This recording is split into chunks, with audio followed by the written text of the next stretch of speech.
Mr. President, I rise to express my concern about the Chinese government's continued human rights violations and to urge President Bush not to attend the opening ceremonies at the Olympic Games in Beijing this summer. The Chinese government's unwillingness to acknowledge or address their record of human rights violation is in direct conflict to the spirit of the Olympic Games, and the United States should not just accede to the Chinese government with our attendance. The recent developments in Tibet, in which Buddhist monks and other ethnic Tibetans were violently punished and in some cases killed for participating in protests, are disturbing and should be unacceptable to anyone who believes in basic human freedoms. Furthermore, these developments also seem to confirm that the Chinese government, which has long disrespected the rights of its citizens under the Universal Declaration of Human Rights, has failed to sufficiently improve its conduct when confronted with citizens who happen to voice a difference in opinion. We believe, I think many of us believe, that the President's attendance at the opening ceremonies, rightly or not, would send the implicit message to the world that the United States condones the intolerance that has been demonstrated by these actions of the Chinese government.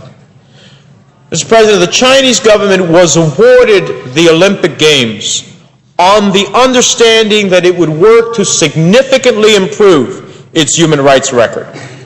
Clearly, it has not. In fact, its actions are completely contradictory to the Olympic spirit. Let me highlight two specific points in the Olympic Charter and its fundamental principles of Olympism. It says the goal of Olympism is to place sport at the service of the harmonious development of man, with a view to promoting a peaceful society concerned with the preservation of human dignity. And the other principle that is on point here, any form of discrimination with regard to a country or a person on grounds of race, religion, politics, gender, or otherwise is incompatible with belonging to the Olympic movement. Incompatible with belonging to the Olympic movement. The Chinese government blatantly violates both of these points.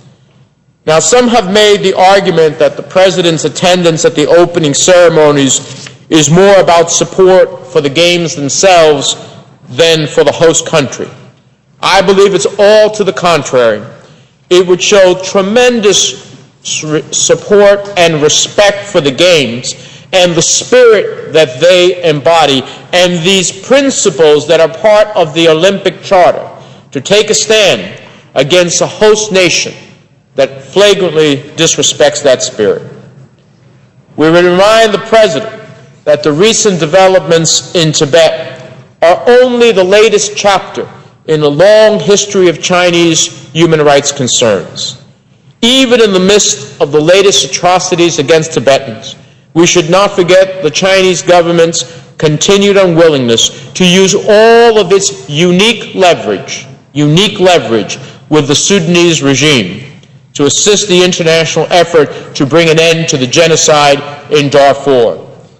This issue remains of serious concern to us and many others who have not seen the improvements in Darfur that we had hoped would have happened long ago.